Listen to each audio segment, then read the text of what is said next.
ولا تعجل بالقرآن من قبل أن يقضى إليك وحيه وقل رب زدني علما. أتى رمضان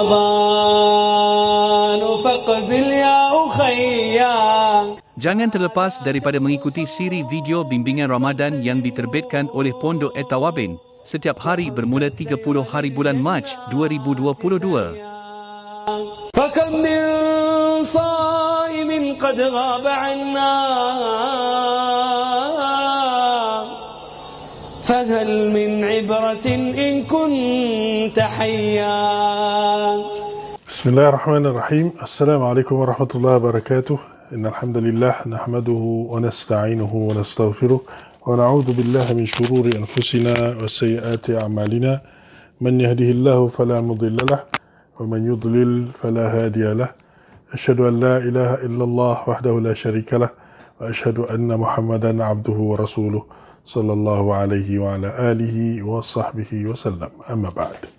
Alhamdulillah, pada hari yang ke-15 kita berpuasa di bulan Ramadan ini, insya-Allah bimbingan Ramadan akan kita terangkan ataupun senaraikan sedikit tentang perkara-perkara yang tidak membatalkan puasa.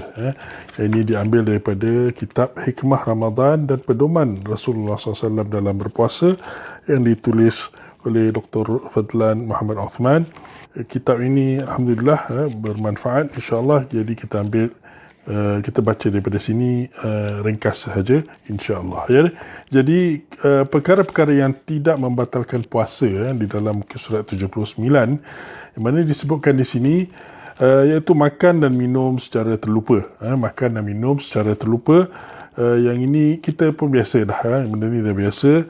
Jadi kita nak tahu hadis Nabi SAW mengenainya, iaitu man nasiya wa huwa sa'imun fa akala aw syariba falyutimma shawmahu fa innama at'amahu Allah wa saqah. Sesiapa yang terlupa semasa dia berpuasa lalu dia makan atau minum, hendaklah dia sempurnakan puasanya kerana sesungguhnya Allah telah memberinya minum atau makan dan minum. Itu hadis yang diriwayatkan oleh Muslim, hadis sahih. Dan katanya lagi di sini, orang yang melihatnya makan dan minum juga hendaklah menegurnya. Ini kena tegur. Ini pun pernah berlaku pada anak, iaitu anak bagi kuliah di hari waktu pagi, hari Sabtu, ketika itu hari pertama kita berpuasa. Jadi ketika memberi kuliah itu, kuliah daripada pukul 9 sampai pukul 1. Jadi di tengah-tengah tu rasa tekak tu perit sikit dan terbatuk-batuk. Lalu terus terfikir nak ambil air. Jadi saya beritahu pada pelajar, kata saya nak pergi ambil air sekejap. Jadi saya pun pergi ambil air, bawa ke sini botol air. Saya dengar terjerit-jerit di dalam di dalam online ini. Jadi pelajar rupanya nak bagi tahu, Ustaz, puasa Ustaz. Mereka kata, itulah dia, bila terlupa nasib baik tak minum.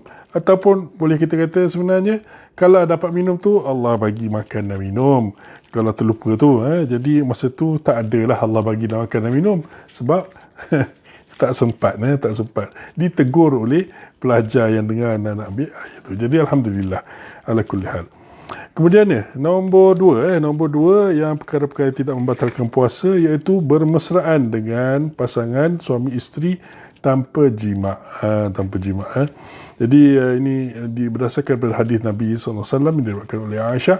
Katanya, kana Rasulullah SAW yuqabbilu wa huwa sa'imun wa yubashiru wa huwa sa'imun walakinnahu amlakukum li'irbih.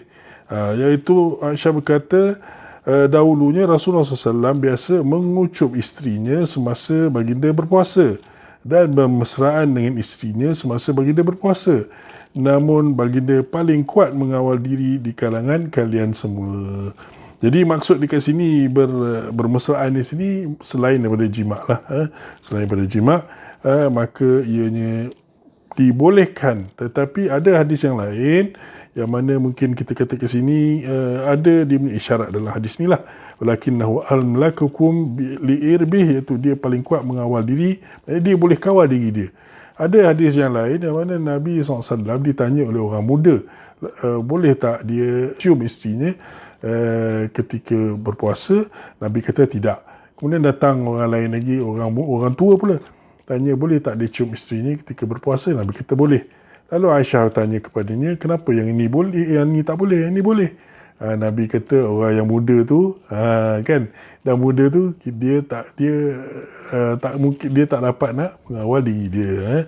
Jadi mungkin lepas cium tu contohnya dia akan melarat kepada benda lain sampai ke jima. Jadi jima membatalkan puasa. Jadi tak boleh. Baik. Ke sini cerita tentang mandi pula. Tidak membatalkan puasa, iaitu mandi. Laqad ra'aitu Rasulullah SAW bil uraj yasubbu ala ra'sihi al-ma' wa huwa sa'imun min al-atash atau min al-har. Kata, saya telah melihat Rasulullah SAW di al-uraj menyiram air ke atas kepalanya semasa puasa kerana kehausan atau kerana kepanasan.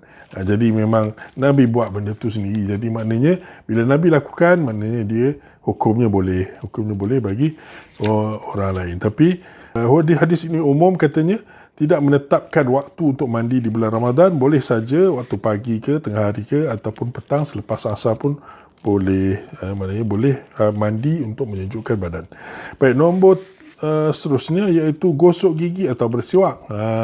Jadi kat sini hadis Nabi SAW, laula ana syuqa ala ummati la amartuhum bisiwaki ma'a kulli salah. Kalaulah tidak aku memberatkan umatku, pasti aku akan menyuruh mereka bersiwak pada setiap solat. Jadi kat sini umum, hadis ini umum, boleh dipakai ketika orang yang berpuasa ataupun tak berpuasa. Jadi ia adalah tetap galakan Nabi SAW. Jadi boleh kita bersiwak, mengusuk gigi. Dan kalau kita tertelan, kalau siwak, guna siwak itu tertelan pun, dia tertelan, maknanya kita jangan sengaja nak telan. Kalau kita rasa macam kita makan sesuatu dan kita telan itu, janganlah.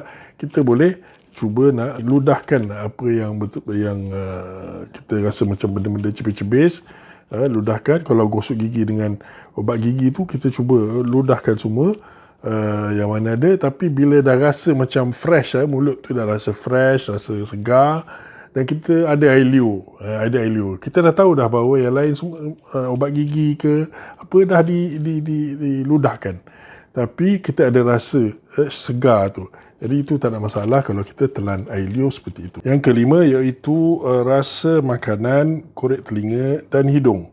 Di hadis Nabi SAW yang disebutkan di sini iaitu baligh fil istinsyaq illa an takuna sha'iman. Itu, dan sedutlah air ke hidungmu dengan kuat kecuali bila kamu berpuasa. Jadi ini berkaitan ini hadis ini berkaitan dengan wuduk. Hadis ini berkaitan dengan wuduk. Tapi disebutkan dalam 25 dikata merasa makanan, korek telinga dan hidung. Jadi di sini dikiaskan dengan perkara-perkara yang disebutkan tadi, makanan dan telinga tadi. Iaitu dalam hadis ini dikata hadis ini menunjukkan masih disunatkan istinsyaq, tentang masuk air dalam hidung tu, iaitu menyedut air ke hidung semasa mengambil wuduk dalam keadaan berpuasa. Masih lagi disunatkan walaupun berpuasa. Namun tidak boleh disedut dengan kuat kerana boleh membatalkan puasa. Jadi itu berkaitan dengan sedut air dalam hidung. Jadi kata begitu jugalah dengan merasa makanan, korek telinga dan hidung, dibenarkan selagi mana tidak tertelan atau masuk ke dalam badan. Maknanya orang kata korek hidung, korek telinga ni batal puasa. Tak. Bila kita korek itu dan kemudian ada benda kita masukkan dalam hidung tu dan kemudian masuk ke dalam badan. Rongga di sini maksudnya, kalau mengikut perbahasan ulama, dia kata ialah perut. Jadi masuk ke dalam perut atau dalam telinga, dia masuk ke dalam perut. Di situlah dikatakan sebagai rongga. Itu sebenarnya. Jadi yang itulah yang batal. Tapi kalau yang setakat di sini, korek sini, telinga begini, tidak membatalkan. Tidak membatalkan. Nombor 6 disebutkan di sini suntikan obat. Suntikan obat. Jadi di sini ada perbahasan di dalam topik lain tentang suntikan glukos. Disebut di sini. Di sini.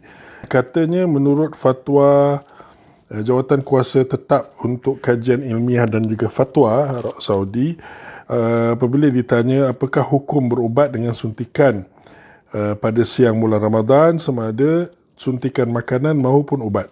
Jadi jawapan kat sini, dia kata tidak dibenarkan untuk orang yang berpuasa mengambil suntikan makanan pada siang Ramadan, kerana hukumnya sama dengan makan dan minum, di mana mengambil suntikan makanan dikira sebagai helah terhadap berbuka di bulan Ramadan. Jika boleh diambil suntikan pada otot dan urat pada waktu malam, maka lebih elok. Itu kalau suntikan makanan. Kalau obat, itu obat itu mana dia bukan makanan, itu tidak mengapa. Tidak mengapa. Jadi kat sini dikata suntikan obat boleh, tapi makanan tak boleh. Okey. Sebutkan nombor 7 di sini, iaitu telan air liur. Telan air liur. Tapi di sini ada baca hadis yang panjang sedikit. Maknanya kat sini ada disebutkan di bawah itu, Qatadah berkata, dia boleh telan air liurnya. Ini berkaitan dengan puasa lah. Jadi huraian di atas menunjukkan boleh telan air liur. Begitu juga boleh telan air liur yang bercampuran dengan rasa siwak ataupun batang kayu sugi. Namun air liur yang bercampuran dengan ubat gigi hendaklah dikeluarkan dan tidak boleh ditelan. Jadi maksudnya kat sini apa? Maknanya apa saja, kalau kita rasa ke, kalau kita guna ubat gigi ke, ataupun kumur-kumur ke, kalau kita rasa benda tu masih ada di dalam mulut kita, maknanya kita rasa macam ada air sikit atau buat gigi sikit, kita janganlah nak menelan yang itu. Tapi bila kita dah ludahkan, kita yakin di situ, maknanya kita ludahkan, kumur-kumur ludahkan, dan kita rasa macam memang tak ada lagi lah baki benda tu, makanan ke ataupun tak ada. Tapi kalau dia macam rasa segar, contohnya ubat gigi kita rasa segar, yang itu tidak mengapa. Tidak mengapa kita telan air liur yang mana dia ada rasa mentol itu tak ada masalah. Okey. Jadi rasanya sampai situ je lah. 7 perkara yang disebutkan dalam kitab yang kita baca ini yang tidak membatalkan puasa. Jadi harapnya ianya bermanfaat untuk kita semua.